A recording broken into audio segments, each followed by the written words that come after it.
Yeah, in this lecture we will be talking about the factors affecting the behavior and performance of reinforced soil. As I just mentioned, reinforced soil technique is one thing that took the whole geotechnical construction by storm, and the fact that you see so many flyovers constructed with reinforced soil technology, and particularly in many other applications of pavements and other cases, it has been possible that one can say that this has been a very important technology for infrastructure. And so there are different factors that could affect the behavior of reinforced soil. One is in terms of the reinforcement, the way the reinforcement distribution is done, the soil type, the soil state and construction. In this reinforcement you have different types of forms, fibers, grids, anchors, bars and strips. Surface properties are important, dimensions are important, strength properties of the geogrid are important, stiffness are important. We will see some of many of these all the factors, like say for example reinforcement, its location is important, orientation is important, the spacing of the reinforcement is important, particle size, gradation, many of these factors are quite important, and we will see how they are important in the case of reinforced soil. As I just mentioned, the forms of it can be many things like steel strips, geogrids, geotextiles, and why is it important is that see some geotextiles, as I said, friction is an important component of the reinforced soil. Geotextile is essentially only a frictional behavior, like because it is a smooth, it is a continuous surface, and there is a friction between the soil and the reinforcement that is required for mobilization of tensile force. Whereas say for example, if you are putting anchors, like you have a reinforcement and then you have an anchor at the end, the anchor will give you the pull out resistance. See, as I said, there are two components, one is called frictional resistance and bond resistance. If you put a reinforcement and then one bond like some sort of anchor, it will have a combination of both friction as well as anchor. So like that people have done different types of or the forms of reinforcement, and say for example geogrids another type, and they have both friction as well as bonding effects. Then the surface properties are very important. Smooth surface will have less friction, whereas roughened surface will have better friction. Dimensions of the reinforcement are very important because the length, thickness, diameter should be obtained. You have to have, say for example, you have to see what is required for you, and so that you can get from manufacturing agency and then put it.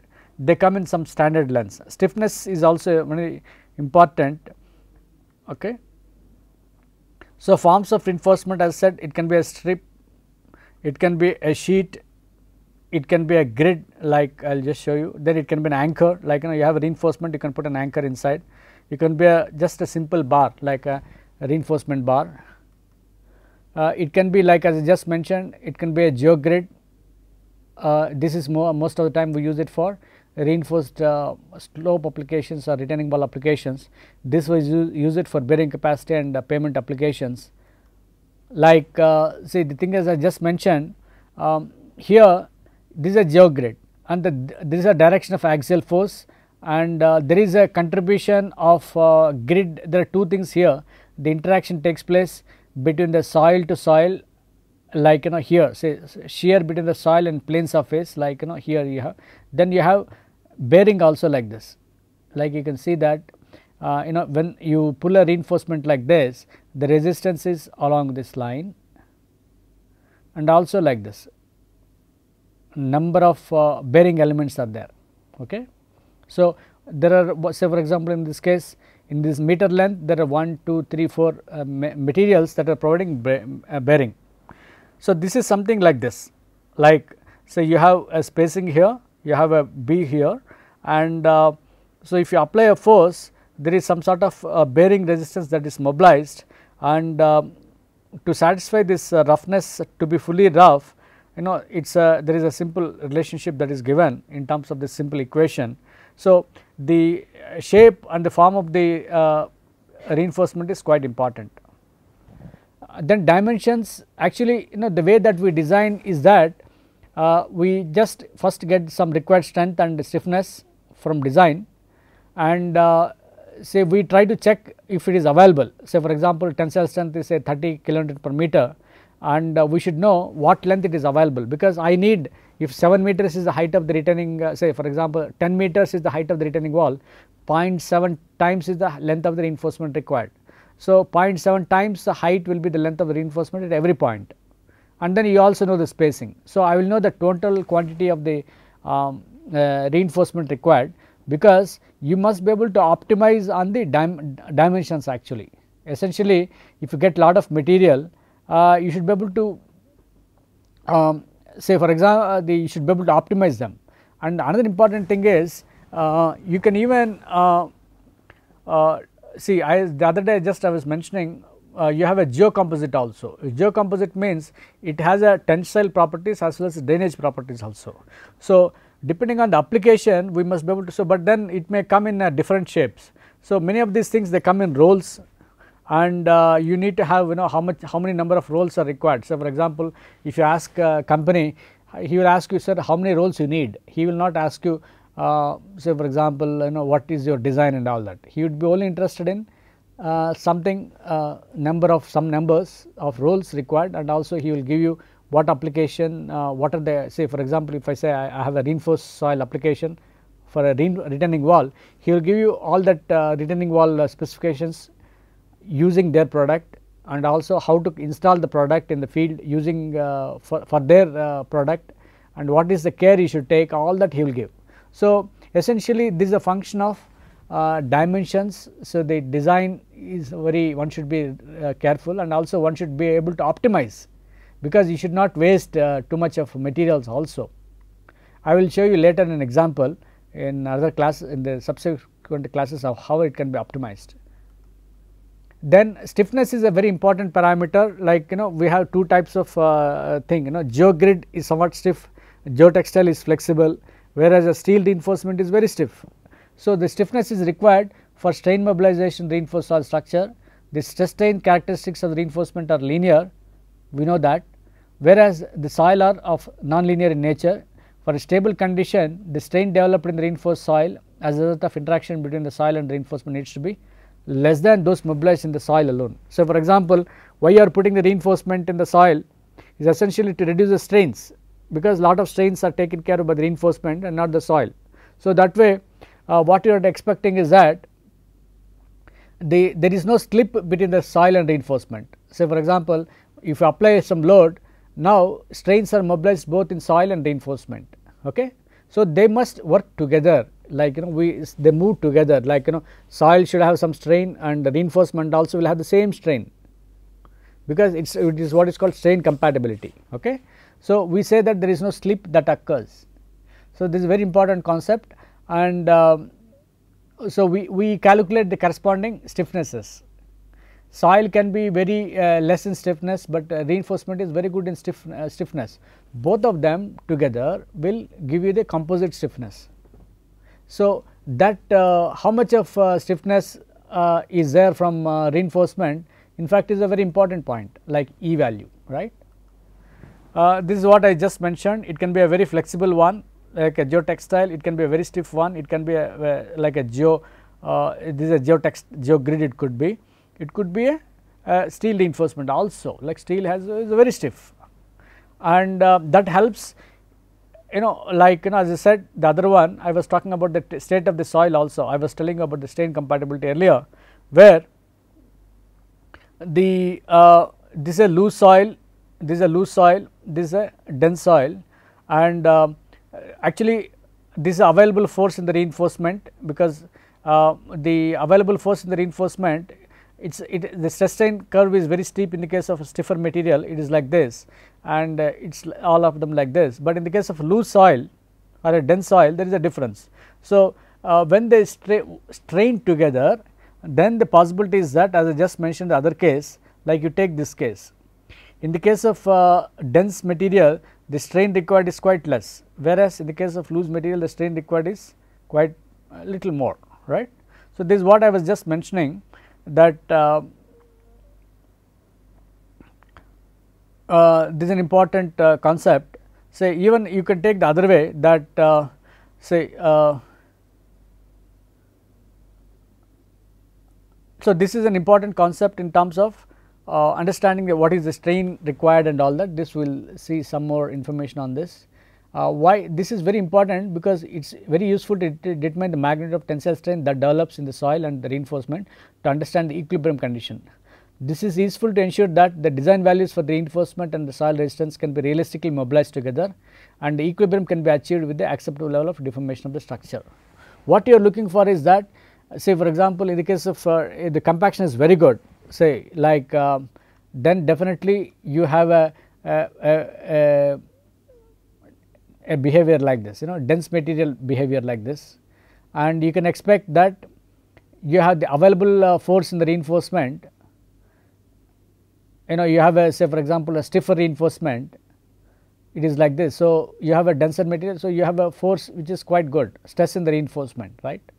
Stress in the reinforcement is like this. So, in the same thing,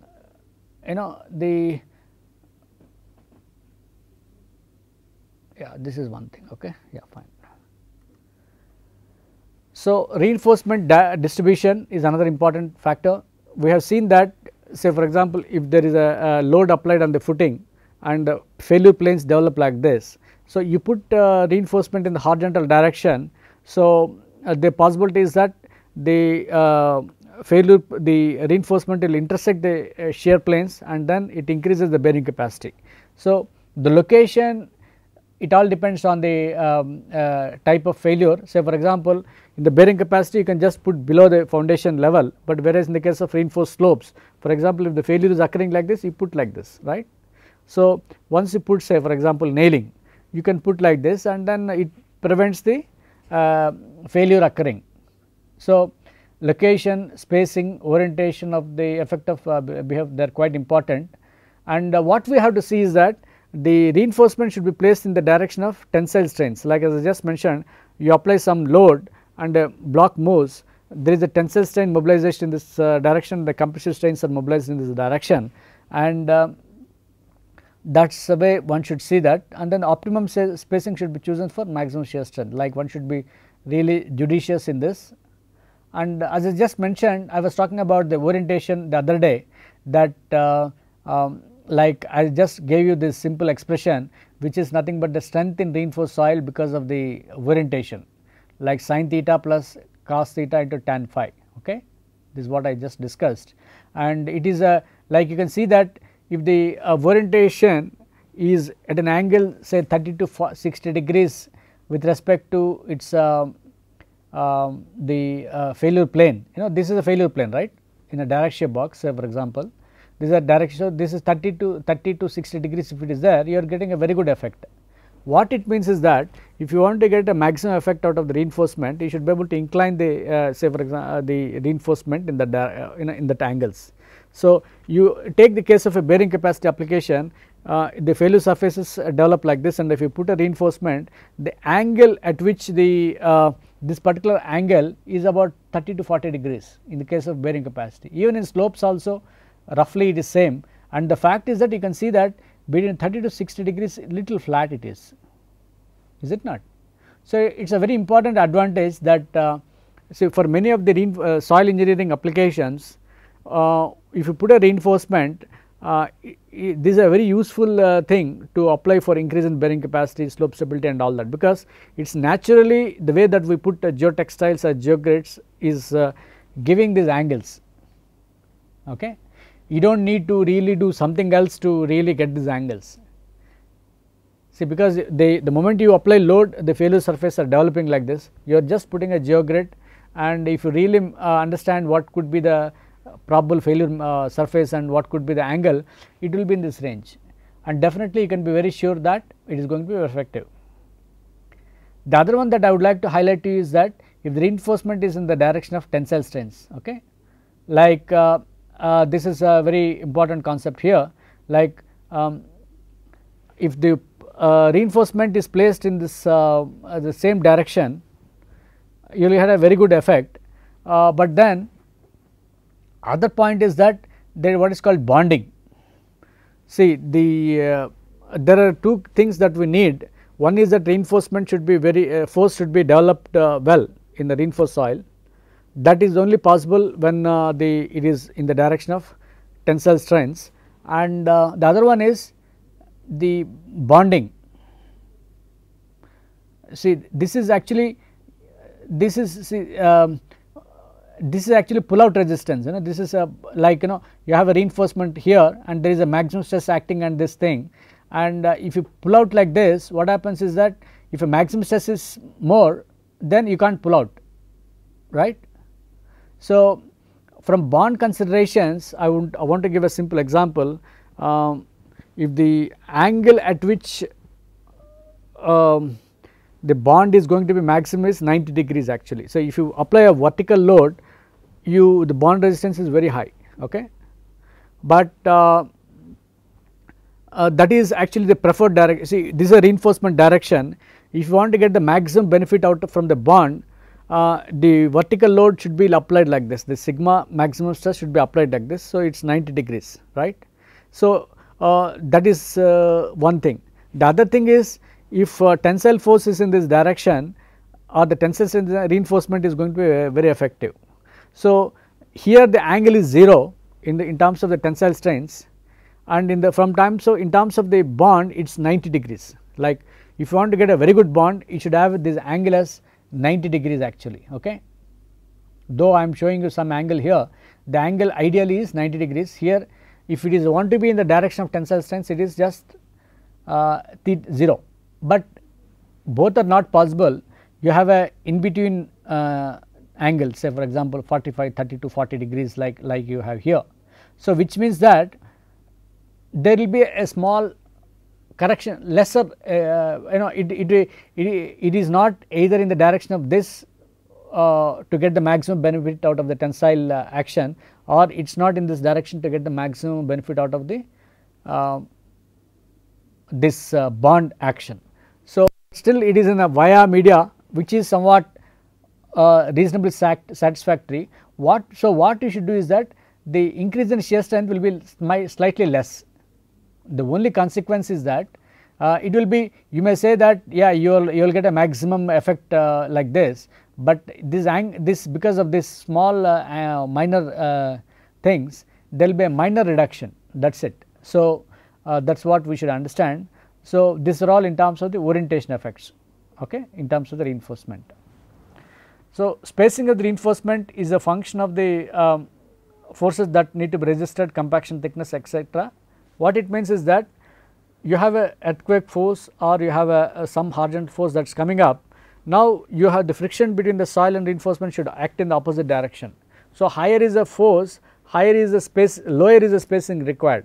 Say for example, you take the reinforced earth retaining wall, maximum pressures are at the bottom, like we say Ka gamma h square by 2, right. So, Ka gamma h square by 2 is the maximum pressure. So, that resistance should be given by this geogrids or reinforcement only, and if the spacing is closer, they give a higher the higher force, right, for the same 1 meter length. You calculate at the bottom 1 meter what is actual active force, you balance out by this, that is what we are trying to do. So, spacing is an important factor, and then compaction thickness is another important factor. Say for example, as I just mentioned, many of these geotechnical constructions we do have to do soil compaction, and we have to do for maximum density and all that. So, when you do that, it has some thickness, it can't be like 50 centimeters, it can only be 25 centimeters.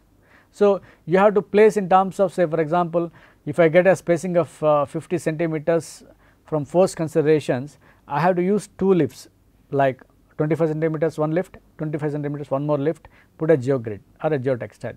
Then in some other case, say for example, I get only say in terms of compaction lift thickness only I should discuss, because that is the way that I can place the reinforcement. Otherwise, I can't put a geogrid for, say for example 10 centimeters I cannot put, it is not we should be, it is uneconomical. So, what you should do is that you should just get a geogrid which satisfies that requirement also. So, you have to come out with some number of combinations, because the companies will have different geogrids varieties, grades, like it can be 80 kilonewton, it can be 100 kilonewton, it can be 120 kilonewton. So, if 120 kilonewtons is suitable and it gives somewhat reasonable compactive thickness, it is fine for you. So, there is a combination that we will see in the examples. So, then see the backfill properties are very important, and see the normally in codes we specify well graded non corrosive material, and we need to have the following properties like density, gradation, uniform coefficient, pH value, chloride ion concentration, and all that properties are required, and coefficient of friction between the soil and reinforcement are required. In fact, we say that the friction angle should be not less than 25 degrees or something, okay. And like you can see IRC specifications, we have Indian Roads Congress specifications, we have BS 8006 UK specifications, we have NCMA specifications which are followed internationally. Internationally there are two types of specifications that are normally followed, one is called NCMA specifications and then the BS specifications, and in India we follow IRC specifications. So, they give specifications for cohesionless soils and both cohesive soils also, like they give a specification like this, okay.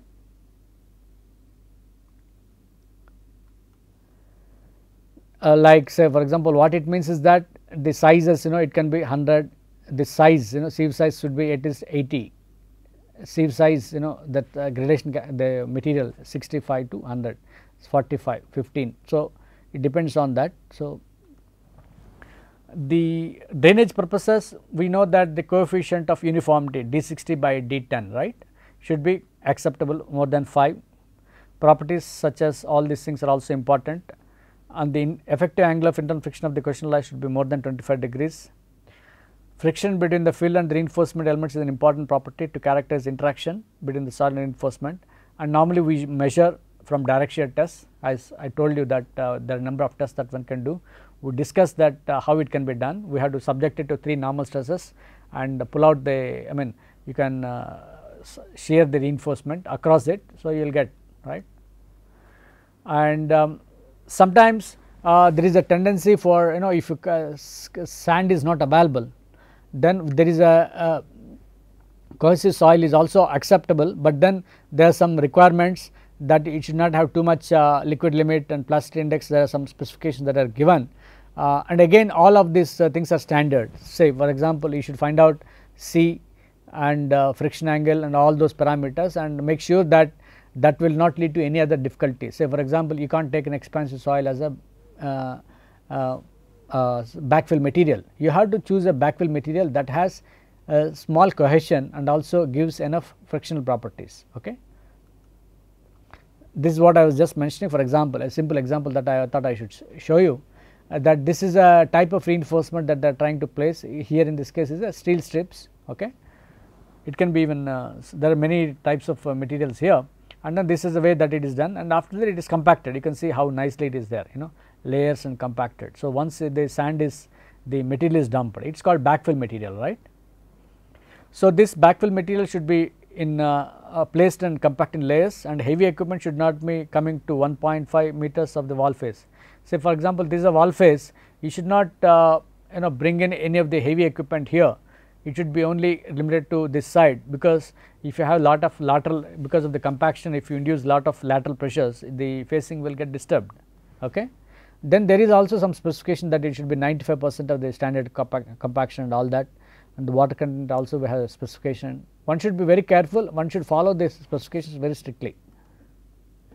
Then the soil state, see there are a number of reasons here. One is, say we said we said cohesive soil is also okay, and then we also said sand is fine, but then soil alone is not sufficient. Soil state, what is the state of the soil and how does it respond? So, for example, at pull out overburden, so for example, in a retaining wall you have 1 meter, 2 meters, 3 meters, there are 3 or 4 depth of overburden is there, or in an excavation depth of overburden is there. So, the state of the soil is very important. Why? Because the overburden is also very important, like say for example, as I just mentioned, as you go down the pull out resistance is going to be higher, right, for a reinforcement, and then the active force is also going to be higher. But in the top layers of layer reinforcement, the force coming is quite less, but then the pull out resistance is going to be higher. Why? Because I will just, it is easy to pull out a member with a less overburden, right. Like if then the length is short, it can easily come out. So, you need to, because overburden is something, say for example, at 1 meter level it is only gamma by into height, it is low, whereas at down it is much higher. So, overburden is an important factor. State of the soil, in fact, is it an active state or a K naught state is another important factor, because some soils, say depending, even it depends on the type of reinforcement also, because stiff reinforcement you have seen, it needs, they need very minimum strain, very. So, we can say that the soil is in a state of K naught condition, means coefficient of at pressure at rest. So, the state of the soil is at rest, but whereas a geotextile or a geograde, they need some sort of deformation, which means that the state of the soil is active condition. So, the state of the soil is very important. Why? Because in design, if you are trying to, actually people have developed design methods also based on this. So, if somebody is using a steel reinforcement, they say if you want to calculate earth pressure, you say K naught into gamma h. But if you are using a geotextile reinforcement, they say use Ka into gamma h. So, that is the difference it could make in the case of state of the soil. And state of the soil is also that it is like say, is it a dense or is it a loose? Like we have seen that it should be very dense material. Why? Because it has a tendency for development of negative pore pressures. When this density is quite high, or there is a possibility of what you call the negative pore pressures, it will increase the effective stress. Then drainage conditions. So, we normally calculate effective stress parameters, which are based on proper consideration to drainage, like so degree of saturation is also another important parameter. Say for example, in slopes, if degree of saturation is say it is a dry slope, then the earth pressure is less, but if it is partially saturated, what is happening? Earth pressure is going to be higher, right. Earth pressure is going to be higher, because there is a water pressure partially saturated, and say for example, there is a seepage pressure, imagine. So, all these things lead to they affect the performance of the reinforced soil.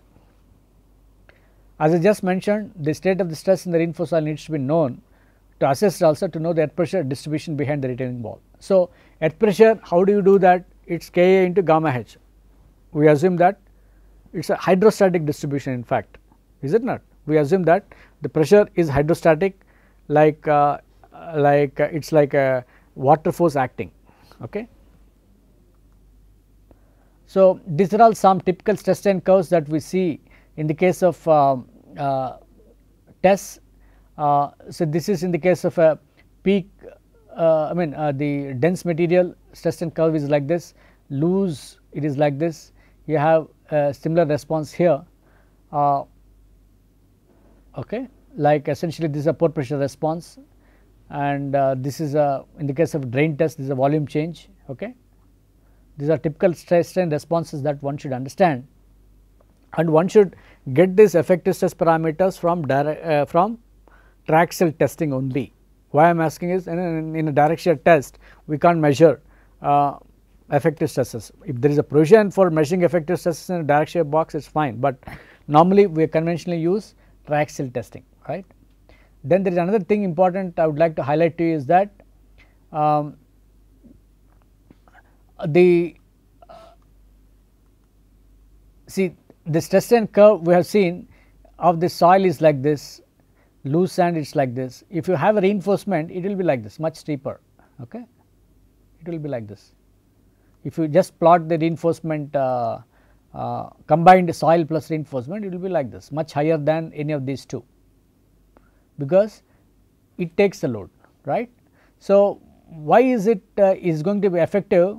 And one more thing is that there is always a question that is it, how is that the peak angle is related to the constant friction angle. I am sure about this, I hope you are aware of these three terms, that say for example, when you do a direct shear test or a triaxial test, you will get friction angle using peak values, like using residual values, and there is what is called angle of dilatancy. Okay. The angle of dilatancy is an important parameter in reinforced soil, because if you are trying to take peak response, what I just mentioned, that reinforced soil will be like this. It will not dilate, it will not come back, it will not reduce. This type of strain softening will not be there in the case of reinforced soil. So, to calculate the parameters, what you should do is that there is a, so what is that parameter you can take? There is some equation that is given in terms of the phi dash peak is nothing but you have a constant strain angle phi from residual angle and also 0.8 times psi. The psi is that angle of dilatancy which denotes the effect of compactions and the tendency for dilation. Higher angles of dilations denote higher normal stress on the reinforcement, which increases the pull out resistance. Actually what happens is that to pull out when there is a good dilation is not easy, okay, because the compaction induces what is called dilation tendency, the dilation is there, dilation tendency is there. So, but then it can't dilate, and because in that process what happens is it holds that reinforcement much higher, much stronger, because effective stress is more now. See, the dilation tendencies will induce more effective stress, right. So, because of that you have already some effective stress plus the effective stress component due to dilation tendency, which is not dilation is not allowed to take place. So, that pressure, extra pressure is also added.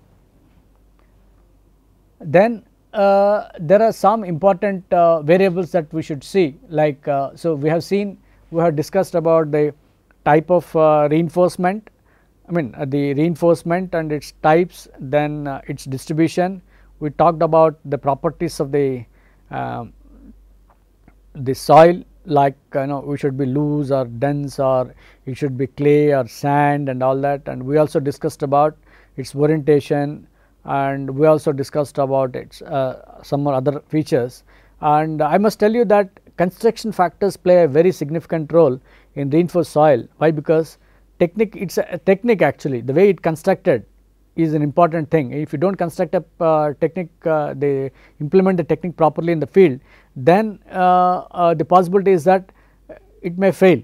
So, technique may be nice, but the way it is done is not good. So, one should understand that there are number of factors such as geometry of the structure, compaction, construction system, aesthetics and durability reinforcements, they all affect the earth pressure distribution, tensile forces mobilized in the deformation. Actually, see, you want all these parameters, and finally they are affected by the technique itself. Okay. The amount of compaction should be estimated so that the reinforced members where the compactions are predominant do not fail. Like as I just mentioned, the compaction should not be too close to the wall. If it is too close to the wall, there is a possibility that because of the compaction there is a high lateral pressure, and if it fails, the facing may deform also. It is all that we do not want to have. So, that is one thing one should know. I will give you small examples. How is that? As I said, construction methods there are so many, right. Like what the way that we do is that it can be constructed with a simple reinforcement like this and put a simple what is called a sheet like this. You come from you put some you have a cover, first you put a cover like this, then put a backfill, then put this bring, say for example you have this is a area, first put the geotextile layer, then put this material here, then again put one more layer of geotextile, put like this. So, you can keep on doing like that. Okay. Here what is that, it is special, the soil is actually, the geotextile is somewhat flexible, right. So, the earth pressure will be in the Ka condition, because it is not stiff, geotextile is not stiff, then it may be have a more tendency for deformation. So, it is one thing. Okay. So, it is like this, it may undergo a lot of horizontal movements as well as vertical movements. That is one simple example. Whereas you take another case where you have a steel reinforcement like this, and it is connected to the facing panels. They, in such a case, what happens is that as I said, because of the connection between the reinforcement and the panel, some force gets transferred to this. So, which means that the one should design the facings properly. Okay. In this case, facing is a simple geotextile material, right. You do not have any simple problem, and then you just put a you can put a simple layers of geotextiles, keep on putting it to some height, and then if the tensile forces are taken care of by the geotextile tensile strength, it is all right. Length is also should be, say for example, as I said that if 10 meters is a height, 0.7 times the length of the should be the length of the reinforcement. So, you can just do that, and if you satisfy that condition and then see that the material stands, like you can make a 80° or 90° geotextile slope like this, keep on doing it, take a soil, put the material, take a soil, put that geotextile like that, compact it, of course you have to compact all that. So, you can do that instead of a conventional 1:2 slope, you know, sorry, 2:1 slope, where 2 is horizontal and 1 is vertical, like which you do, right.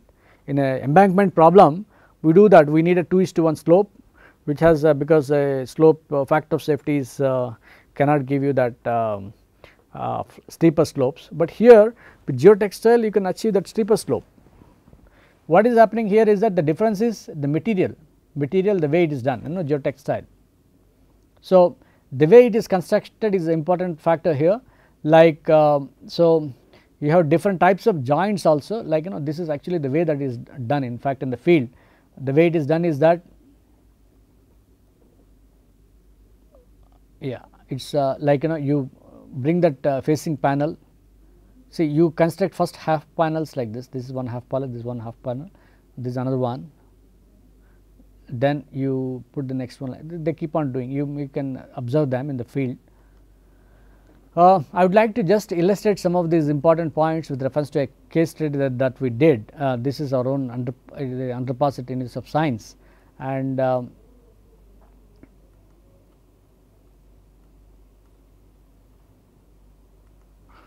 I would like to just illustrate to you how it was done. It was done with a soil nailing. Soil nailing is a classical reinforced soil technique, where you do not need a backfill, in situ soil has to be stabilized, and the way it is done is you make an excavation, just excavate about some, say, half a meter or something, or 1 meter, put some reinforcement like this. This is a road, this is a typical structure, right. So, the advantage is that instead of having a big retaining wall like this, you have a simple reinforcement structure like this, where you have simple systems like this. Okay. So, it is much cost effective, and you do not need to worry about the backfill material for this retaining wall and all that, and it is easy to construct also in an excavation, right. So, this is a very simple advantage, and the way that we have these walls is that in one case you have a 5-meter wall with this type of facing, right, and it has this 3.5 meters is the length of the nails. Okay. Other case we have vertical one. Okay. So, the difference is that you have a stepped facing, which has like 15 centimeters at every place, 15, 15, 15. So, 45 centimeters is the total difference. Why is it done was that if you just incline little bit, the earth pressure will be less. If it is inclined wall, the earth pressure is very high. If it is little inclination is there, the earth pressures are little marginally less, right. So, that we wanted to do that here, and the second case was that it is vertical, where the earth pressures are maximum when the wall is vertical, and we use steel reinforcement, which is nothing but steel rods. So, it is a stiff reinforcement, and we call it we use a K0 gamma H, and so we have a design method based on that, which we call it coherent gravity method. Like once you put a reinforcement like this, what it means is that this wall behaves like a coherent mass. Okay.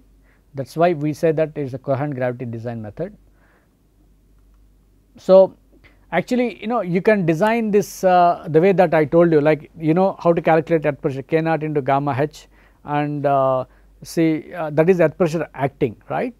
So gamma K naught, so how do you, so what is the pressure that you have to resist, how do you get it? It is nothing but you can, the friction between the soil and reinforcement you have to calculate. How do you get that?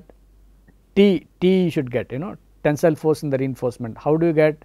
It is nothing but the friction force around the reinforcement 3.5 meters, and SV into SH. What is that frictional force? It is nothing but K naught into gamma h again, right.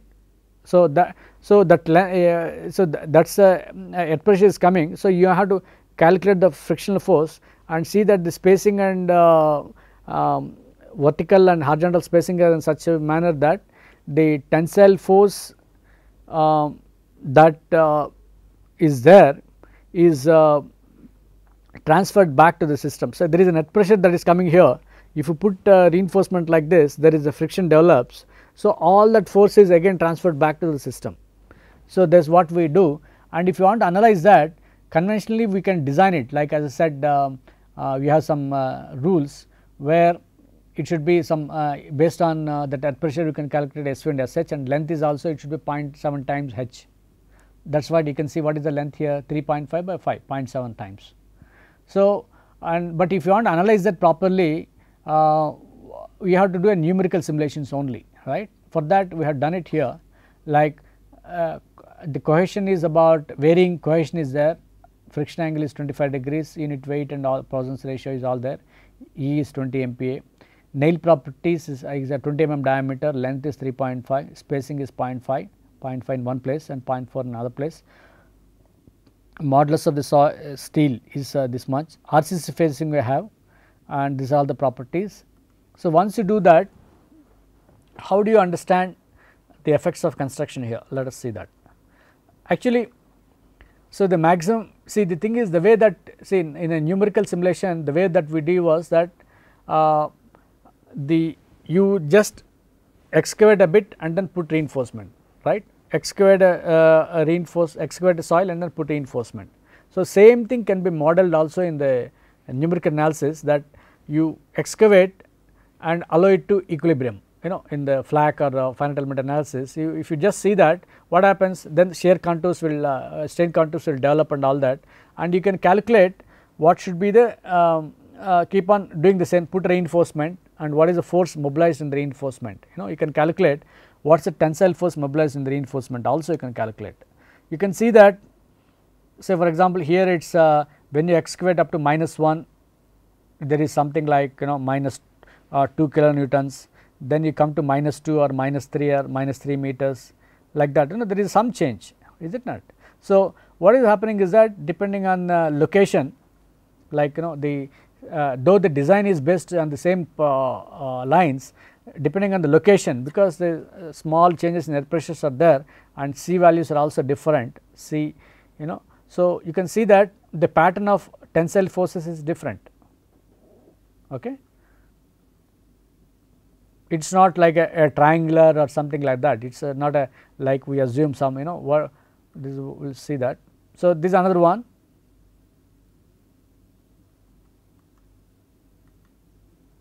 Variation of maximum tensile force in the nails. What we did was that some sort of analysis was done, where without nailing it is able to stand for about with C equal to 10 kPa, it can stand about 2.5 meters without nailing, okay. So after that it collapses.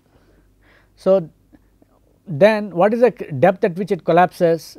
We got like this, the critical depth of excavation is arrived based on the maximum horizontal deformation exceeding %. Like what is happening, there is horizontal deformation that occurs, and in literature we have seen that about if the deformation is for stable walls, there is some sort of criteria that is given. We followed that criteria and we got these numbers, it can be even 0.1 also, 0.1, 1, whatever, some criteria has been fixed up, and we got these numbers. So, for 10 kPa about 2.5 meters it can stand without nailing. If it is 15 kPa it is 4 meters it can stand, and 20 kPa you do not need nailing at all. But the fact is that it is all cohesion. Cohesion cannot be relied, it is a sandy material. Suppose then it can collapse, right. So, what you should do, you should have to supply some sort of what you call cohesion, pseudo cohesion, which is in terms of the soil reinforcement. That is what I just gave you in one of the fundamental principles, that so the advantage of the soil is that it can give apparent cohesion which is permanent, whereas this is I am just doing a parametric study. So, I use this, then another thing is the location of maximum horizontal deformation also we got. Okay. So, these are all depth improvement factors, nothing but 5 by 2.5 is 2, 4 by 7, and these are all the numbers. And we also did some sort of pull out tests that we in one of the for the nail was pulled out, and using some simple equipment that we have, it is a master's program. This is how you can see the nail was done, and this is another arrangement that we have seen, and this is a field pull out test result. And for because we assumed various values of C and phi, because there are some variable values, where this is like a field pull out test, we could match this field. So, what are the values that this field pull out test represent, one can calculate. C and phi are more or less constant, but E one can change and you can get that number. So, what it means is that this particular field pull out test is an important parameter, because when you have so many variables, it is important to calculate what should be the representative C and phi, and it gives that using a pull out test. So, as I just mentioned, now what is the consequence of once you know this properties, how the horizontal deformation will change with respect to different cohesion values. Like you can see that at this it is so high here, and in other case where say for example, in the location 1, say this all the 3 points corresponding to location 1, depending on the say C is the lowest here. So, you will have higher deformation here. So, like that. Why this thing is, why is it like this, is because of the way it is done. We are exactly simulating the same thing in the field, in the numerical simulations also, like I excavate, then allow the soil to equilibrate and then find out stresses, then put the nail also and calculate what is the deformation and what happened, all that I calculate, and then sequentially if I do, if I plot all these deformations, I will get like this. Okay. So, once you have this sort of information, one can understand, as I said, construction practice, how is that it is influencing here. So, sequence of construction, type of facing, connection between nails and facing, stiffness of the facing, inclination of the facing also, we will just see that. Actually there are two sequences, one we had, one was that 1.5 meters excavated, say actually the total height is 5 meters, right. 1.5 meters can excavate, again 1.5 meters one can excavate, and 1.5 meters one can excavate. Why is it 1.5 meters is required is 2 persons, 3 persons can stand and nail it. So, the average height is 1.5 meters. So, 1.5 meters one can comfortably excavate and then start nailing, that is what we thought. And second sequence is the other sequence, I want to say half a meter excavation, put a nail, half a meter again nail, half a meter again nail. So, which is better? Actually the thing is, in the first case where you are putting in 1.5 meters and then putting nailing, already there will be some deformation that get stabilized. So, putting nails later will not be that effective, I mean at least in terms of the deformation. So, like that. So, we did some sort of analysis based on that. You can see that critical depth of see like without nailing it will be lowest for depending on the C value. The moment I have a sequence 1 which is nothing but 1.5 meters and doing like that, it is much better than that. The best was 0.5 meters and put a nail, 0.5 meters put a nail, like that. So, this has a better stability than compared to others. The same thing is also like the other important plot that we should see is that I told you that how do you get the tensile force Ka gamma h into S V into Sh or K naught also you can have, depending on, if you assume that the soil is yielding, you can put 1 minus sin phi by 1 plus sin phi, or if it is not yielding, 1 minus sin phi. Okay. So, this is how it is different than what you assume. This is a type of other one that we have. So, this is what I was telling you, the difference between the sequence 1 and sequence 2. This is another type, effect of inclination. This is again the type of vertical facing, it will have maximum deformation compared to other deformations, like we will see that is what we are seeing. This is again same thing, like if you do connection, what happens? When you do with connections, what I just observed was that it will be having higher critical depth of excavation, which means that the forces are little transferred to that, and also the actually we have seen that the failure surface the shifts towards the facing, and the mass of the soil that creates earth pressure is going to be less. So, this is again about the effect of connections, where the vertical facing without this thing will have the highest pressure, like yeah, without facing this has highest pressure. This is another one. So, what I would like to just summarize is that effect of sequence is very important, and these are all some observations that we saw. Rigid connection between nails and facing improve the stability of the soil mass, both in terms of factors of safety or even deformation and all that, and thickness also does not have a significant effect. And so, is it 100 mm is okay or 75 mm is always a question, and some codes recommend some numbers, but then it is important that we have some analysis also done for that. Thank you.